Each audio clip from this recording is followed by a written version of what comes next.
the Mercury Theatre on the air.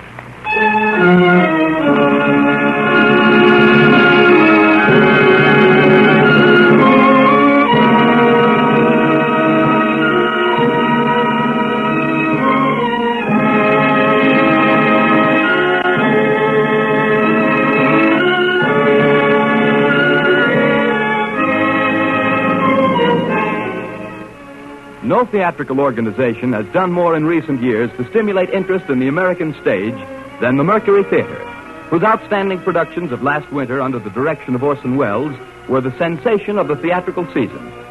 Julius Caesar in Modern Dress, The Shoemaker's Holiday, Mark Blitzstein's The Cradle Will Rock, Bernard Shaw's Heartbreak House proved to the public the vitality and genius of this new organization. This summer, the Columbia Network introduced Orson Welles and his company for the first time to radio. And tonight we present the Mercury Theatre on the air in the fifth broadcast of its unique new series, dramatizing famous narratives by great authors. CBS again welcomes Mr. Welles and his associates to Columbia stations and to the stations of the Canadian Broadcasting Corporation.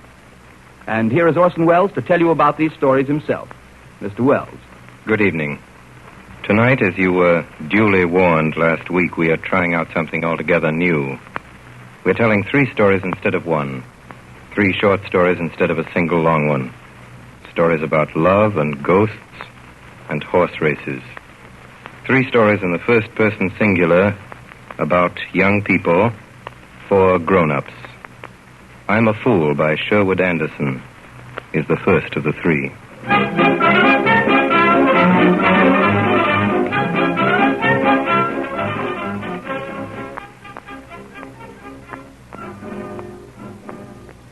It began at 3 o'clock one October afternoon. As I sat in the grandstand at the fall trotting and pacing meet Sandusky, Ohio. It was a good hot jolt for me, and it all came about through my own foolishness, too. Summer before, I'd left my hometown with a fellow called Bert French with 2 horses that was campaigning through the race meets that year. Gee, it was fun. We had Bucephalus, a big black pacing stallion that could do 209 or 210 if he had to. And a little gelding called Dr. Fritz that never lost a race all fall. And Bert wanted him to win. Gee whiz, it was fun. We got to a county seat town, maybe say on a Saturday or Sunday, and the fair began the next Tuesday, and you took your horses to the track and fed them and got your good clothes out of a box and put them on, and the town was full of farmers gaping because they could see you were horse race people, and you went into a saloon, the 2 of you, Bert and I, and all the dudes came and stood around asking questions, and all you did was to lie, and lie all you could about what horses you had, and I said I owned them, and then some fella'd ask us to have a drink of whiskey with him, and Bert'd lead him on. What was that you said, sir? I asked you, gentlemen, if you'd have a drink with me. Oh, well, all right. I'm agreeable to a little nip. Tell you what I'll do, sir. I'll split a quart with you. All right. Gee whiz. That isn't what I want to tell my story about. We got home late November, and I promised Mother I'd quit the races for good. There's a lot of things you gotta promise a mother because she don't know any better. I got a job driving a laundry van, and then, as I started to tell you, the fall race came to Sandusky. I got the day off, and I went. Had on my good clothes and my new brown derby hat and a stand-up collar. And I had $40 in my pocket and 3 25-cent cigars and a drink of whiskey inside me that was bought me at the West House by a fellow with a cane and a Windsor tie. Gee, it was fun being on a track again. George, here, get down, get the best out of the first race. Get the 5-2, I looked around for Bert French, and there he was, standing around with his horses. Hello, Bert. Why, hello, Joe. How you been, Bert? Never better. Say, you got any money, Joe? Sure. How'd you like to watch it grow? Like it fine, Bert. All right, come over here, then. I'll tell you something. Listen, Joe. In the second race, the 2:18 pace, there's a horse I'm handling, Abdul Ben Hammond. There he is, number 7. That gelding's as fast as a streak, Joe. Belongs to a fellow called Mather in Marietta, Ohio. We got him marked at 2:21, but he can step in 08. Gee. In the first heat, don't you touch him. He'll go round like an oxen hitched to a plow. After that, you go right down and lay on your pile. Well, thanks, Bert, a lot.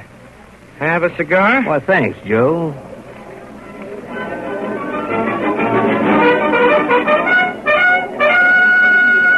Well, sir, I went and bought myself the best seat I could get right in the grandstand. I didn't go in for any of those boxes. That's putting on too many airs. Well, right in front of me in the grandstand that day, right in front, there was a fellow with a couple of girls. And they was about my age. The young fellow was a nice guy, all right. He had his sister with him and another girl, and the sister looked around over his shoulder, accidentally at first, not intending to start anything. She wasn't that kind. And her eyes and mine happened to meet. You know how it is. Gee, she was a peach. She had on a soft dress, kind of blue stuff, and I blushed when she looked right at me, and so did she. She was the nicest girl I ever seen in my life. She wasn't stuck on herself. She could talk, proper grammar without being like a school teacher or something like that. What I mean is, she was okay.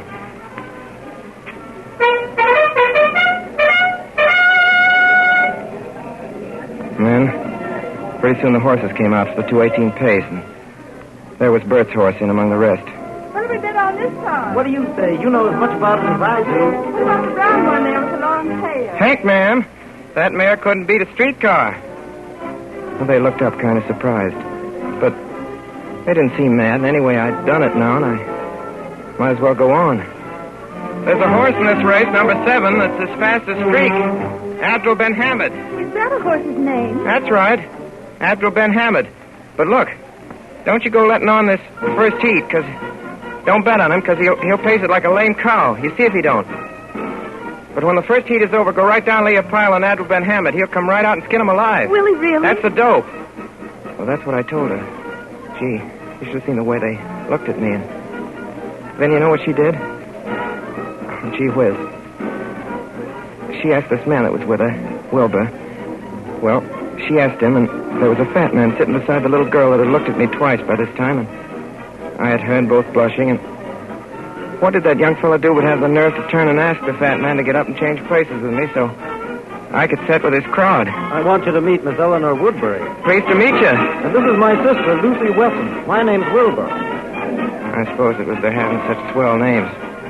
Got me off my trolley, and then that girl. You know how a fella is. There's something in that kind of nice clothes and the kind of nice eyes she had and the way she looked at me a while before over her brother's shoulder and me looking back at her and both of us blushing. I couldn't show her up for a boob, could I? I made a fool of myself, that's what I did. Glad to know you all. My name's Walter Mathis. How do you do, Mr. Mason? From Marietta, Ohio. Have a cigar, Wilbur? Thanks. And you really think this horse is going to win, Mr. Mason? Then I told him all the smashingest lie you ever heard. I said my father owned this horse. You know, Boo Ben Adam. It was supposed to be a secret because our family was proud and never gone in for racing that way. Abdul Ben Hamid, I mean. Here's what I think of that horse, Wilbur. Will you do me the favor when you go down to place these 30 bills on Abdul Ben Hamid at whatever odds you can get? Just about then the bell for the first heat come off, and sure enough, Abdul Ben Hamid went off his stride up the back stretch and looked like a wooden horse or a sick one, came in to be last.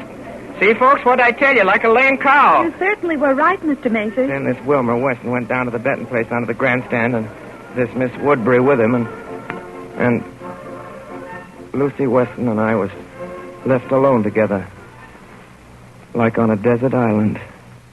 Butter popcorn, crisp, and strawberry mine. Butter popcorn, crisp, and strawberry mine. Fresh salad, butter popcorn. Gee, Miss Lucy. Gee, I'd like to show you our place down in Marietta. It's on a hill, a great old red brick house with the stables behind it, way up on a hill, up above the Ohio River. I like rivers.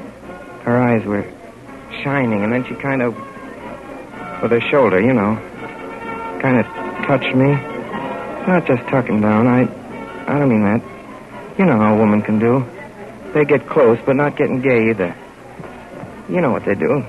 Gee whiz, I begin to wish I was on the square with her and to see what a fool I'd been, but there wasn't any way of getting myself on the square now. There ain't any Walter Mathis, like I said to her, and there ain't ever been one, but if there was, I bet I'd go to Marietta, Ohio, and shoot him tomorrow. And then Wilbur Weston came back with Miss Woodbury, and he'd gone and bet $50 on this horse, and the girls had gone and put in $10 each of their own money, too. Gee, I was sick then, but came out okay.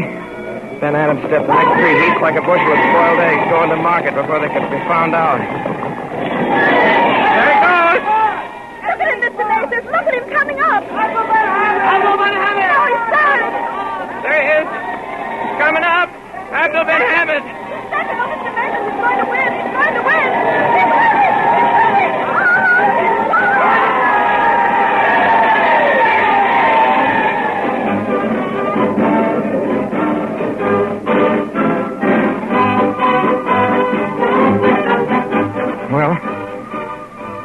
Well, we all got 9-2 for our money. After the race, we had a hack downtown, and Wilbur stood us a swell supper at the West House and a bottle of champagne besides, and there was I with that girl, big boot that I am. But she wasn't saying much, and I wasn't saying much either. One thing I know. She wasn't stuck on me because of the lie about my father being rich and all that.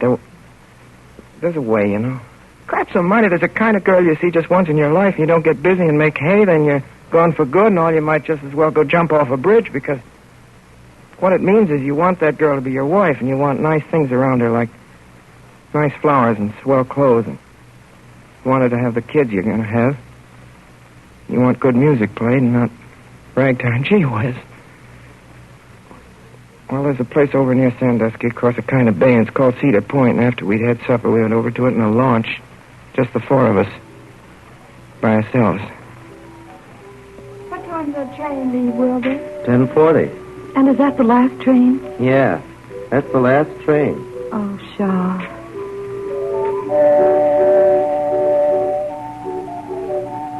Well, over at Cedar Point, we didn't stay around where there was a gang of common cattle at all.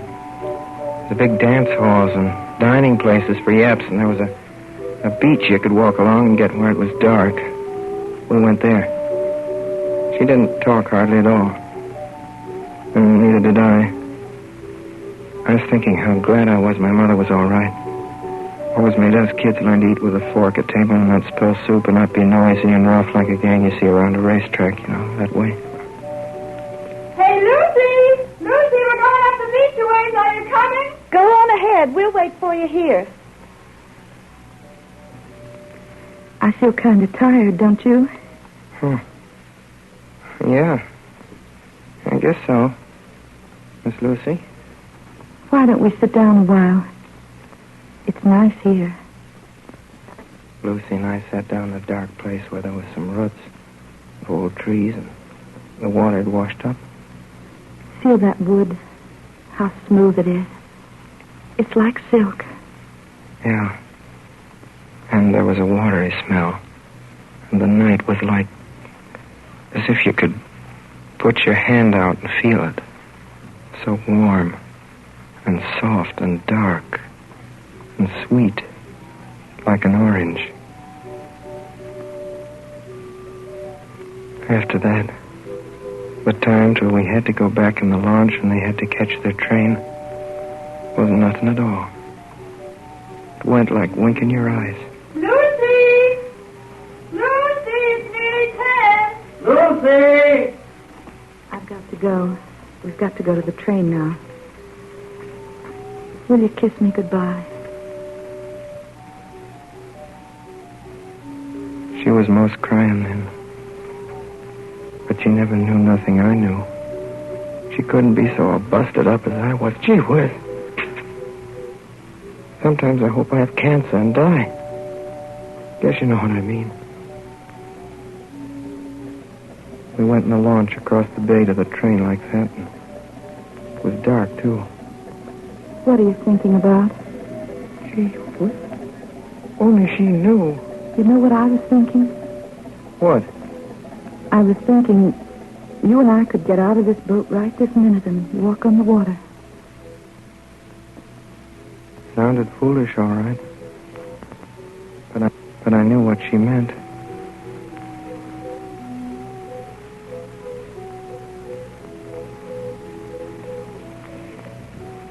And then quick, we were right at the depot.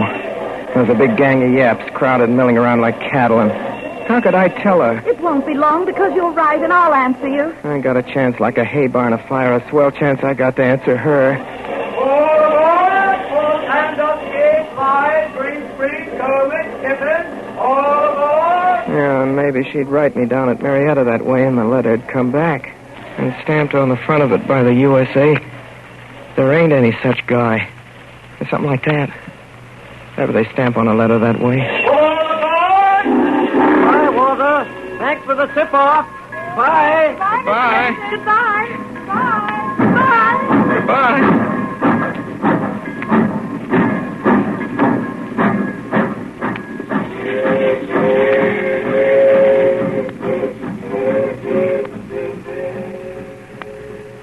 When that train went, I busted out and cried like a kid. Gee, I could have run after that train and made man of war look like a freight train after a wreck, but socks almighty. What's the use? Did you ever see such a fool? Me trying to pass myself off for a big bug and a swell. To her. Did you ever see such a fool? I'll bet you what. If I had an arm broke right now or a train had run over my foot, I wouldn't go to no doctor at all. I'd go sit down, let it hurt and hurt. That's what I'd do. Big fool that I am. I'll bet you what.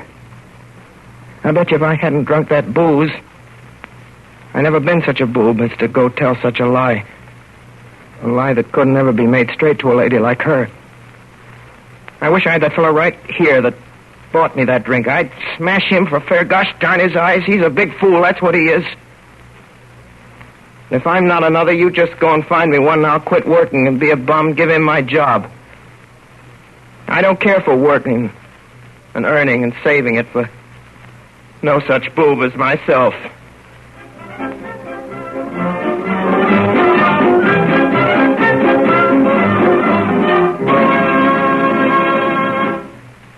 The second story of tonight's program by Orson Welles and the Mercury Theatre is The Open Window by Saki.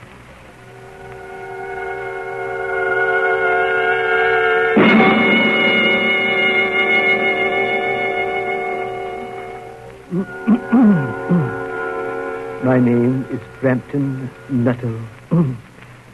I am a very nervous man. The doctors are not entirely in agreement in the matter of my diet. They have agreed to a man in ordering me complete rest, an absence of mental excitement, an avoidance of anything in the nature of violent physical exercise. It was the doctor's idea that I should go to the country for a week for my health. But it was my sister, Matilda Nuttall, who insisted on Mole Barrington. I know how it'll be, Frampton. You will bury yourself down there and not speak to a living soul, and your nerves will be worse than ever from moping. I'm not given to moping, Matilda. Oh, yes, you are, Frampton. I shall give you letters to all the people I know in Mole Barrington. Some of them, as far as I can remember, are quite nice. You will call on them. That is how I came to visit Mrs. Sappleton. Hello. I would like to see Mrs. Sappleton. My name is Frampton Nuttall. Really? I have a letter to Mrs. Sappleton from my sister. I see. Won't you come in and sit down? I was led into the drawing room by a young lady of about 15, with unnaturally long legs, a great many freckles on her face, and gray eyes. I'll tell my aunt you're here. What did you say your name was? Nuttall. Frampton Nuttall. I'll tell my aunt, Mr. Nuttall. I wondered whether Mrs. Sappleton was in the married or widowed state. An indefinable something about the room seemed to suggest masculine habitation. A large French window opened on the garden. Through it I could see a well-kept lawn, and beyond that the darker green of the fens. The scene was delightfully peaceful. I'm sorry, Mr. Nuttall. My aunt will be down presently. In the meantime, you must try and put up with me. Oh, yes. Mr. Nuttall? Yes? Do you know many of the people around here? Not a soul. My sister was staying here at the rectory, you know, some 4 years ago, and she gave me letters of introduction to some of the people here. Then you know practically nothing about my aunt, Mr. Nuttall? Only her name and address. Oh. My aunt's great tragedy happened just 3 years ago.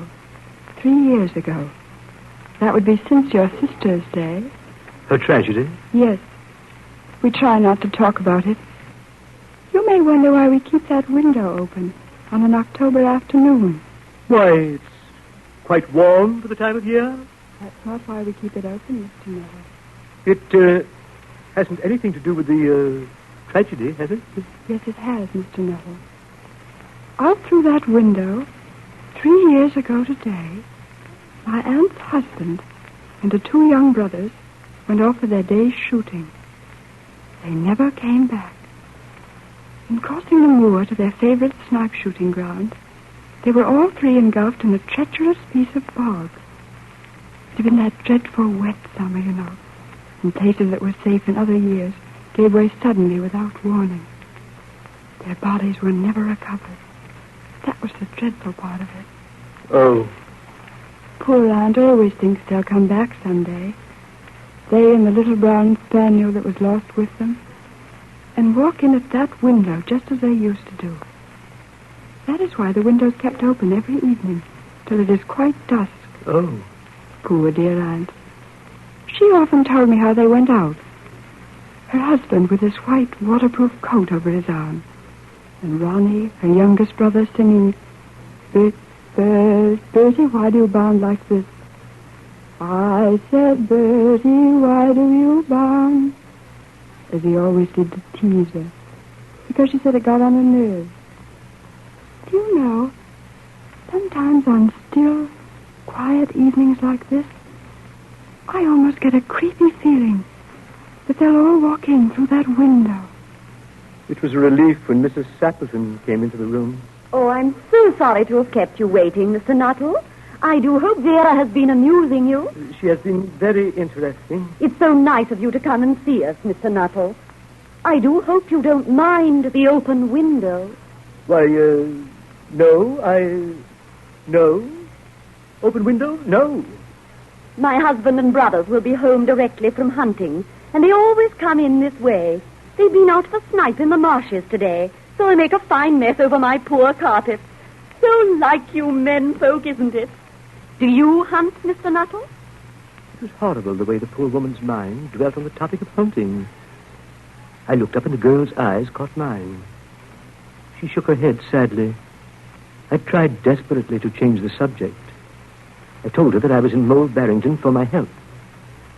But I was conscious that Mrs. Sappleton was giving me only a fraction of her attention, and her eyes were constantly staring past me to the open window and the lawn beyond. Then, suddenly, I saw her stiffen. She was staring at the window. Here they are. Here they are now, just in time for tea. I turned toward the niece. The child was staring through the open window with dazed horror in her eyes. I turned and looked in the same direction. In the deepening twilight, 3 figures were walking across the lawn toward the window. They all carried guns under their arms, and one of them carried a white waterproof coat hung over his shoulders. A tired brown spaniel kept close at their heels. Noiselessly, they neared the house. Oh, good heavens. Oh, good heavens! Help! Help!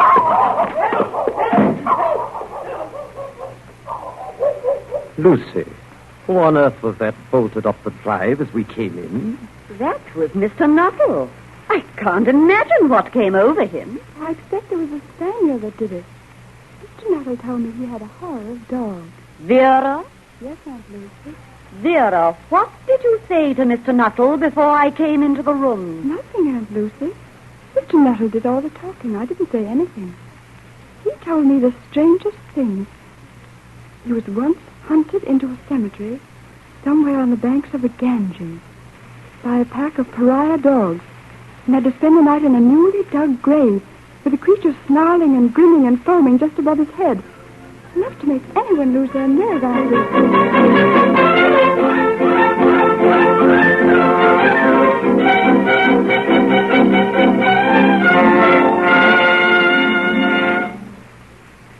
You are listening to the Columbia Network's presentation of Orson Welles and the Mercury Theatre in 3 famous short stories. You have just heard the first 2 of these, I'm a Fool and The Open Window. We will present the 3rd story in a moment. This is the Columbia Broadcasting System. The Columbia Network is presenting three famous short stories. And now the Mercury Theatre and Orson Welles resume with My Little Boy by Carl Ewald.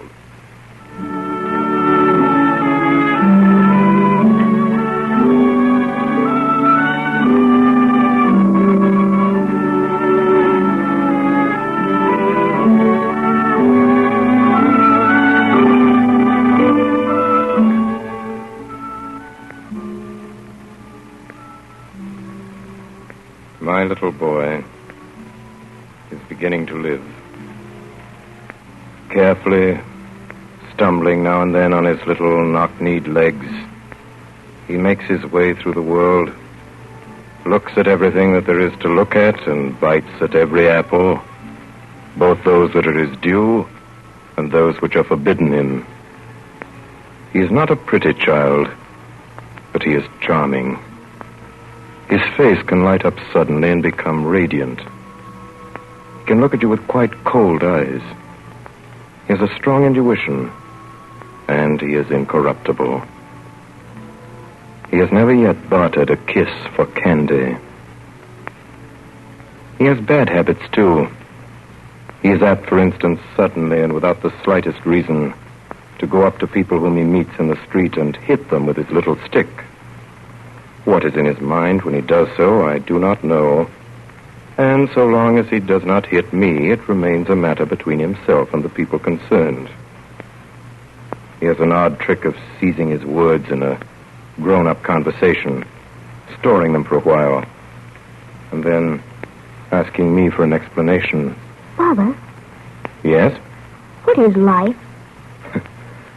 I give him a tap on his little stomach and roll him over on the carpet and conceal my emotion under a mighty tussle. Later, when we're sitting together, breathless and tired, I give him his answer. Life is delightful, my little boy. Don't you be afraid of it.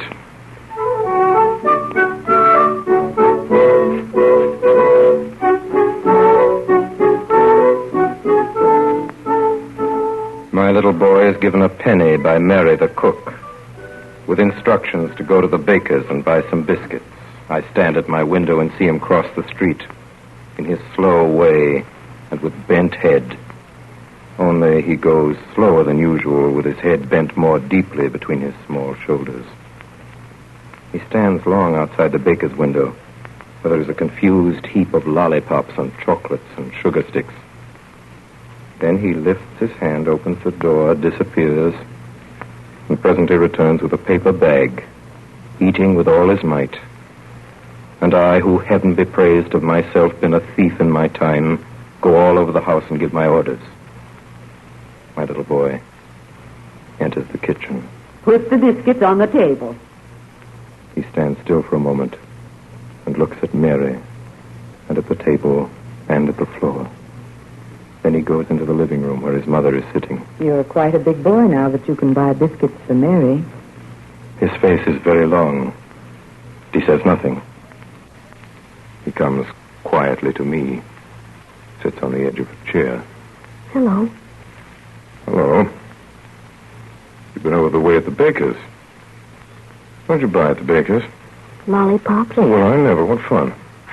I had some lollipops this morning. Who gave you the money this time? Mary. Really? Well, Mary is certainly fond of you, isn't she?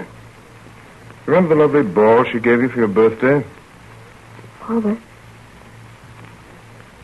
Mary told me to buy a penny's worth of biscuits. Oh, dear.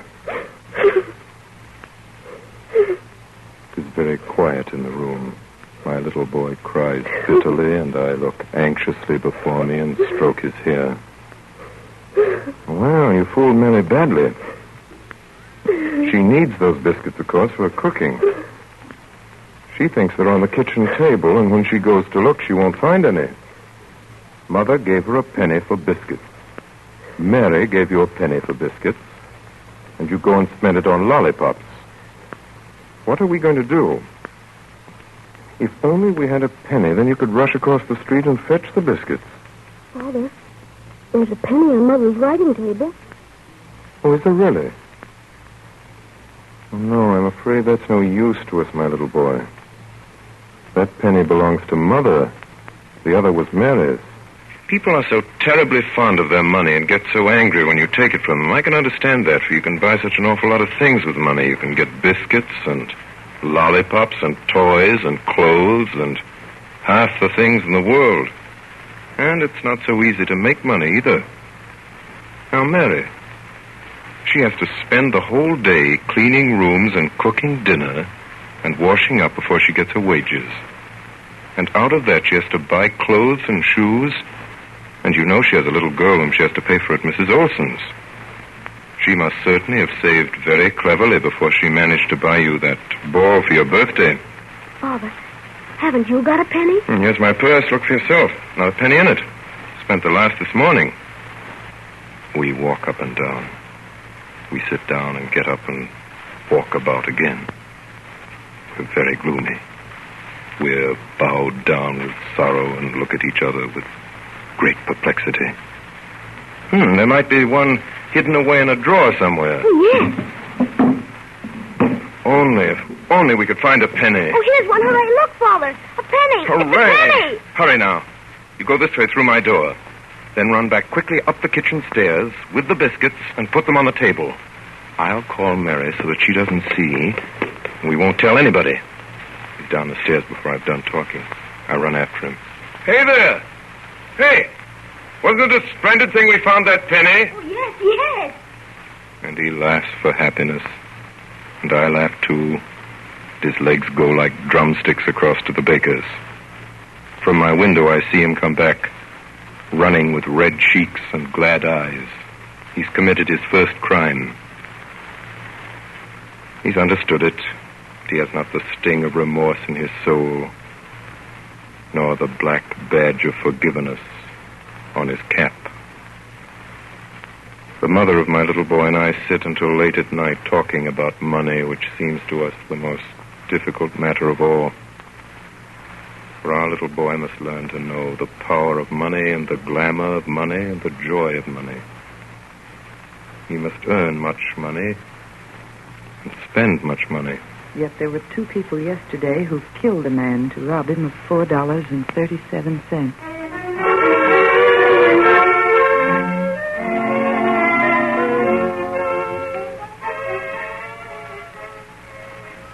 My little boy is engaged to be married. She's a big, large-limbed young woman, 3 years his senior.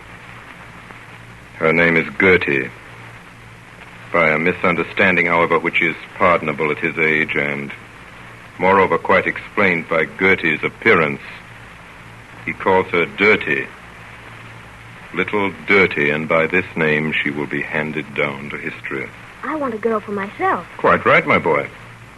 Either I know very little of mankind, or he has made a fortunate choice. No one is likely to take Dirty from him. Like the gentleman that he is, he at once brings the girl home to us and introduces her. Owing to the formality of the occasion, he does not go by the kitchen way as usual, but rings the front doorbell. I open the door myself. There he stands on the mat, hat in hand, with Dirty, his bride, and with radiant eyes. Father, this is little Dirty. She's my sweetheart. We're going to be married.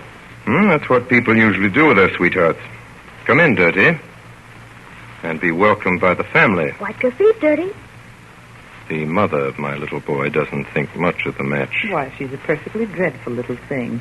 I have a good mind not to let her in the house. We can't do that. I'm not in ecstasies over her either, but it's not at all certain that it will last. Yes, but... Do you remember what little use it was when your mother forbade me the house? We used to meet in the most incredible places and kiss each other terribly. I can quite understand that you've forgotten, but you ought to bear it in mind now that your son's beginning. My dear. Besides, I must remind you that it is spring, and so Dirty is accepted. But when she calls, she is first to undergo a short quarantine, while the mother of my little boy washes her and combs her hair thoroughly. Dirty doesn't like this, but the boy does. He looks on with extraordinary eagerness. No. Look, Mother, look. There's a place you haven't washed. There's a good deal of cruelty in love. He himself hates to be washed, or perhaps it is merely his sense of duty. Last Friday, in cold blood, he allowed Dirty to wait outside on the step for half an hour until his mother came home. Another of his joys is to see Dirty eat. I can quite understand that. Here is something worth looking at. The mother of my little boy and I would be glad, too, to watch her if there were any chance of giving Dirty her fill. But there is none. At least not with my income. When I see all that food disappear without as much as a shade of satisfaction coming into her eyes, I tremble for the young couple's future. But he is cheerful and unconcerned. My little boy and I have had a very interesting walk in the park. There was a mouse which was irresistible. There were two sparrows, husband and wife, who built their nest right before our eyes, and a snail which had no secrets for us. And there were flowers, yellow and white and green leaves, which told us the oddest adventures. Now we are sitting on a bench, digesting our impressions. What was that? Oh, that was the lion in the zoo. What's the zoo, Father? The zoo, my boy, is a horrid place where they lock up wild beasts who've done no wrong. Animals who are accustomed to walk about freely in far-off countries where they come from. The lion is there. You just heard him roaring. He's so strong that he can kill a policeman with one blow of his paw. He has great haughty eyes and awfully sharp teeth. They caught him one day in a trap, tied him with ropes and dragged him here and locked him in a cage with iron bars to it. The cage is about half the size of the kitchen at home. And there the king walks up and down, and gnashes his teeth with sorrow and rage, and roars so that you can hear him miles away. And outside his cage stand curious people who laugh at him because he can't get out, and eat them up, and poke their sticks through the rails and tease him. Would he eat them up if he got out? In a moment. He can't get out, can he, Father? No. That's awfully sad. He can't get out. Well, Father, let's go and look at the lion. I pretend not to hear, and go on to tell him of the strange birds there. Great eagles that used to fly over church steeples and over the highest trees and mountains. Now they are sitting in cages on a perch like canaries with clipped wings and blind eyes. I tell him of gulls which used to fly all day long over the stormy sea. Now they splash about in a puddle of water, screaming pitifully. I tell him of wonderful blue and red birds, which in their youth used to live among wonderful red and blue flowers in forests 1,000 times bigger than this park.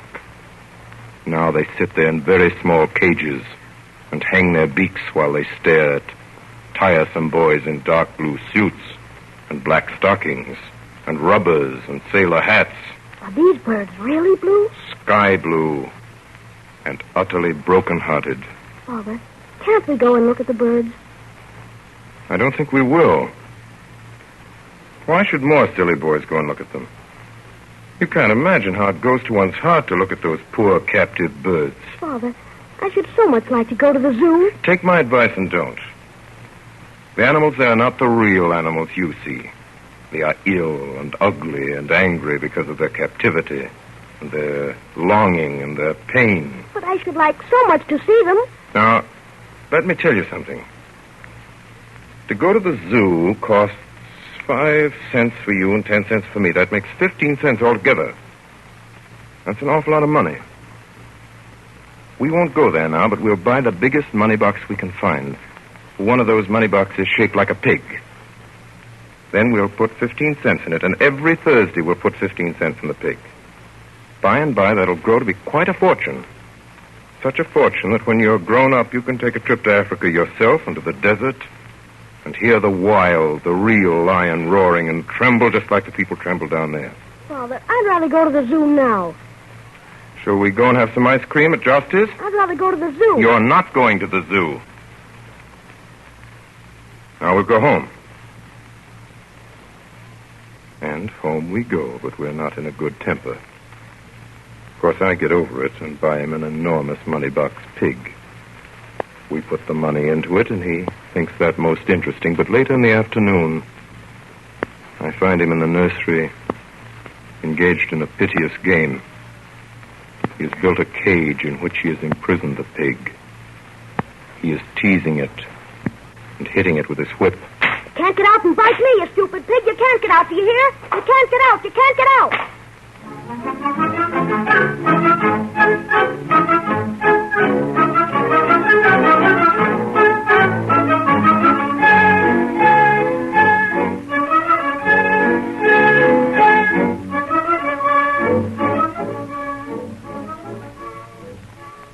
30 is paying us a visit, and my little boy is sitting at her feet. She has buried her fingers in her hair and is reading. Reading. Thou shalt not steal. Thou shalt not bear false witness against thy neighbor. Thou shalt not covet thy neighbor's house. Thou shalt not covet thy neighbor's wife, nor his manservant, nor his maidservant. The boy watches her with tender compassion. And he comes to me. Father, must Dirty do all the 10 Commandments say? Yes? Thou shalt not kill. Thou shalt not steal. Thou shalt honor thy father and thy mother. Thou shalt not covet thy neighbor's house. Father, when I grow big, must I do all the 10 Commandments say? Yes? Father, do you do all the 10 Commandments say? Yes? Well, Father, I don't believe that I can do all those things that the 10 Commandments say.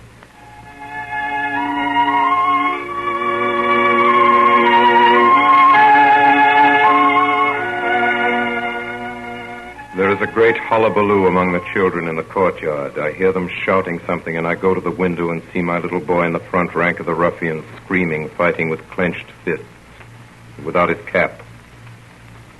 I know that he'll come up before long and tell me about it. Presently appears. He stands still, as is his way, by my side. Says nothing. I steal a glance at him. He's greatly excited and proud and glad, like one who has fearlessly done his duty. Well, what fun you've been having down there. Oh, it was a Jewish boy we were beating up. What? A Jewish boy?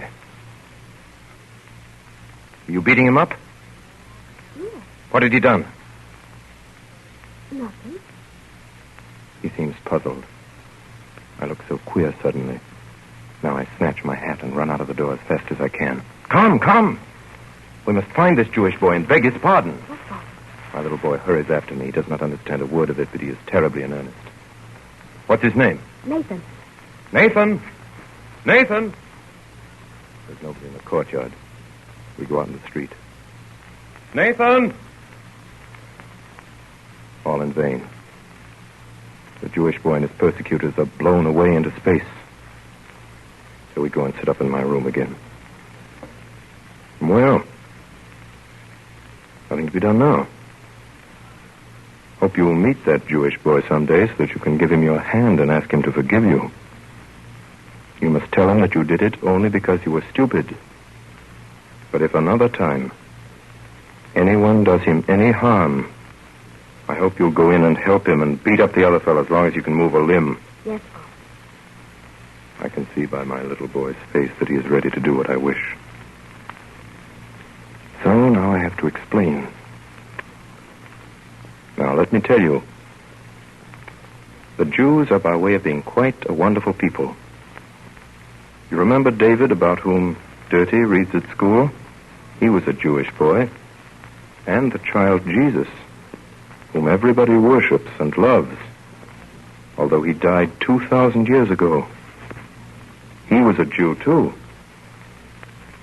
My little boy stands with his arms on my knee. Now, the old Hebrews rise before us in all their splendor and power. They ride on their camels in coats of many colors and with long beards. Moses and Joseph and his brethren, and Samson and David and Saul. We hear wonderful stories. The walls of Jericho fall at the sound of the trumpet. And what next? Go on, Father, go on. The whole day is devoted to Jews. We learn that many of the most famous men in the world are Jews. And when evening comes, and Mother sits down at the piano and sings the song which Father loves above all other songs, it appears that the words were written by one Jew and the melody composed by another. My little boy is hot and red when he falls asleep that night. He turns restlessly in his bed and talks in his sleep. He's a little feverish tonight. We're spending the summer in the country. A long way out where the real country is. Cows and horses, pigs and sheep, a beautiful dog and hens and ducks form our circle of acquaintances. The sun burns us. We eat like farmhands, sleep like guinea pigs, and wake like larks. Presently, for better or worse, we get neighbors. They're regular city people. The pearl of the family is Erna. Erna is 5 years old. Her very small face is pale green, with watery blue eyes and yellow curls. She is richly and gaily dressed in a broad and slovenly sash, a daintily embroidered dress, short open-work socks, and patent leather shoes. I at once perceived that my little boy's eyes have seen a woman. Altogether, there's no doubt as to the condition of his heart. One morning, he proposes. He's sitting with his beloved on the lawn. Close to them, her aunt is nursing her rheumatism under a red parasol. Up in the balcony above, I sit, like Providence, and see everything, myself unseen. Erna, you shall be my sweetheart. I have a sweetheart already at home. Her name is Dirty. This communication naturally by no means lowers Erna's suitor in her eyes, but it immediately rouses all Auntie's moral instincts. If you have a sweetheart, you must be true to her. But Erna's going to be my sweetheart. Listen, child, you're a very naughty boy. If you have given this, Dirty. Well, that's an extraordinary name. But if you've given her your word, you must keep it till you die. Otherwise, you'll never, never be happy.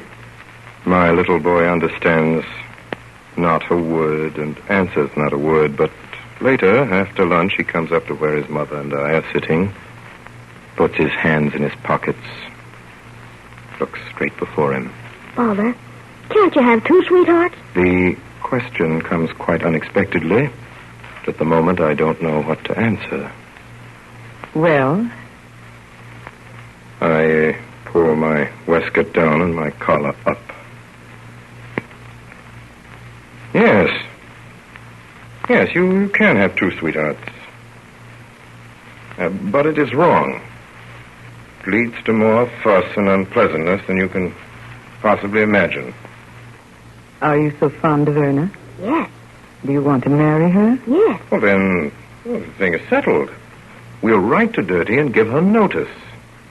Well, there's nothing else to be done. I'll write now, and you can give the letter yourself to the postman when he comes this afternoon. If you take my advice, you'll make her a present of your boar, and she'll not be so much upset. She can have my goldfish, too, if she likes. Oh, excellent, excellent. We'll give her the goldfish. Then she really will have nothing in the world to complain of. My little boy goes away. But presently he returns. Father, have you written a letter to Dirty? Not yet, my boy. There's time enough. I shan't forget it. Father, I'm so fond of Dirty. She was certainly a dear little girl. Father, I'm also so fond of Erna. We look at each other. This is no joke. Perhaps we'd better wait with the letter till tomorrow. Or perhaps it would be best if we talk to Dirty ourselves. We get back to town. Then my eyes surprise an indescribable smile on our mother's face. All a woman's incapacity to understand man's honesty is contained within that smile. And I resent it greatly. Come. Let us go. My little boy and I go out to a place we know of, far away behind the hedge, where we lie on our back and look up at the blue sky and talk together sensibly, as two gentlemen should.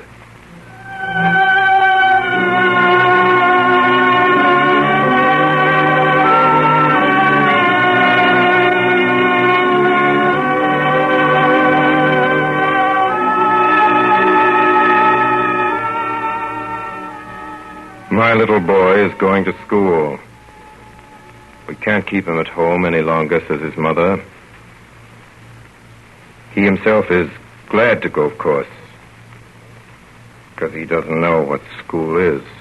I know what it is, and I know also that there is no escape for him, but I am sick at heart.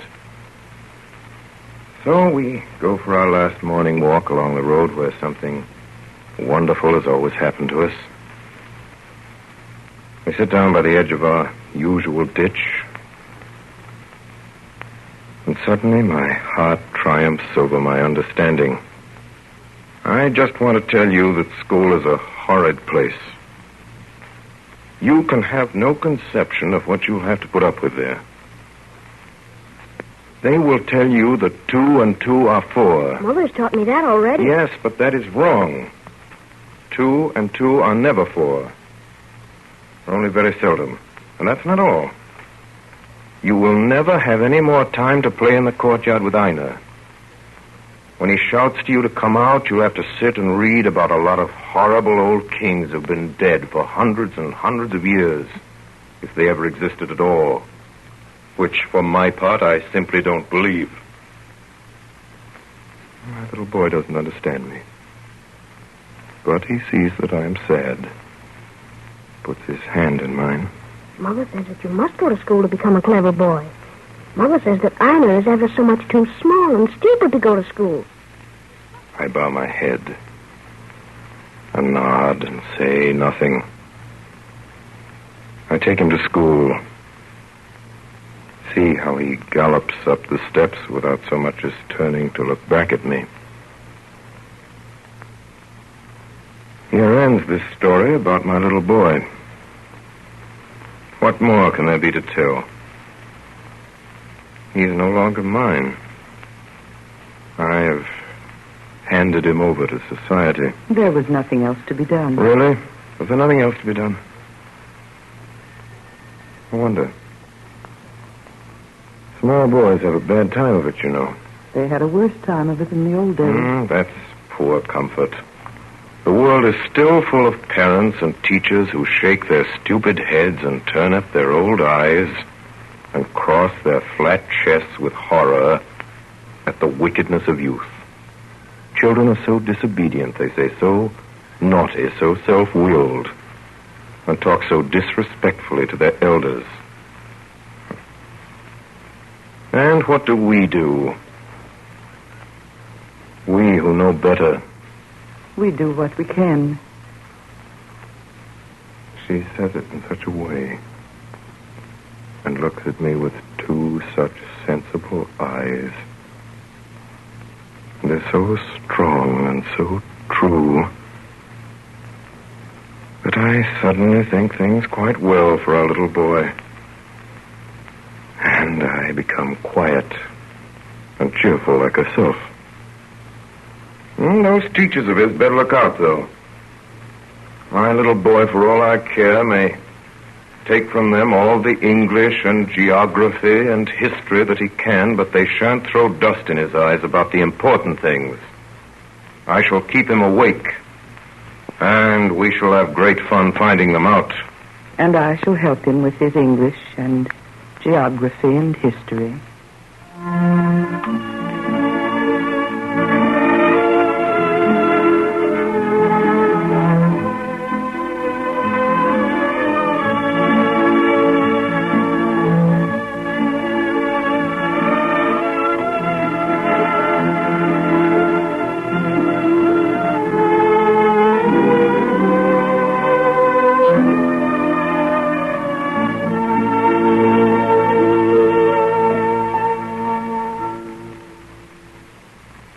Tonight, the Columbia Network has brought you Orson Welles and the Mercury Theatre on the air in dramatized versions of three famous short stories. I'm a Fool by Sherwood Anderson, The Open Window by H.H. Munro, Saki, and My Little Boy by Carl Ewald. We now present the star and director of these broadcasts, Orson Welles. My little boy grew up to be a writer like his father, Carl Ewald. And according to Mr. Alexander Wolcott, who made widely known that indescribably lovely testament of love, my little boy has chiefly distinguished himself in Denmark as the translator of successful English novels, including The Green Hat. The second and somewhat sinister posy in this evening's children's garland was The Open Window by H.K. Munro, who signed himself Saki. It has been said of Hector Munro that he was entirely incapable of boring a fellow creature. It is, God knows, eternally true of Saki. Indeed, his sister's earliest recollections of him, in the nursery where he and their brother Charlie had been rashly left to their own devices, is worthy of his most improbable heroes. To quote from her, Hector had seized the long-handled hearth brush, plunged it into the fire, and chased Charlie and me around the table, shouting, "I am God, I am going to destroy the world." H.K. Munro joined up at the beginning of the war and was killed by a sniper on the 14th of November, 1916, just before dawn. The author of our opening bill, that searching and poignant confession of a young lover who lied and lost, is this moment the editor of two newspapers in Marion, Virginia, one Democratic and the other Republican.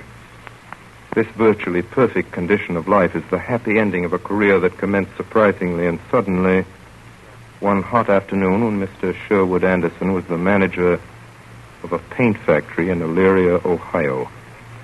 He was sitting in his office, the story goes, dictating a letter, when he turned to his stenographer and said sharply, "I am walking in the bed of a river."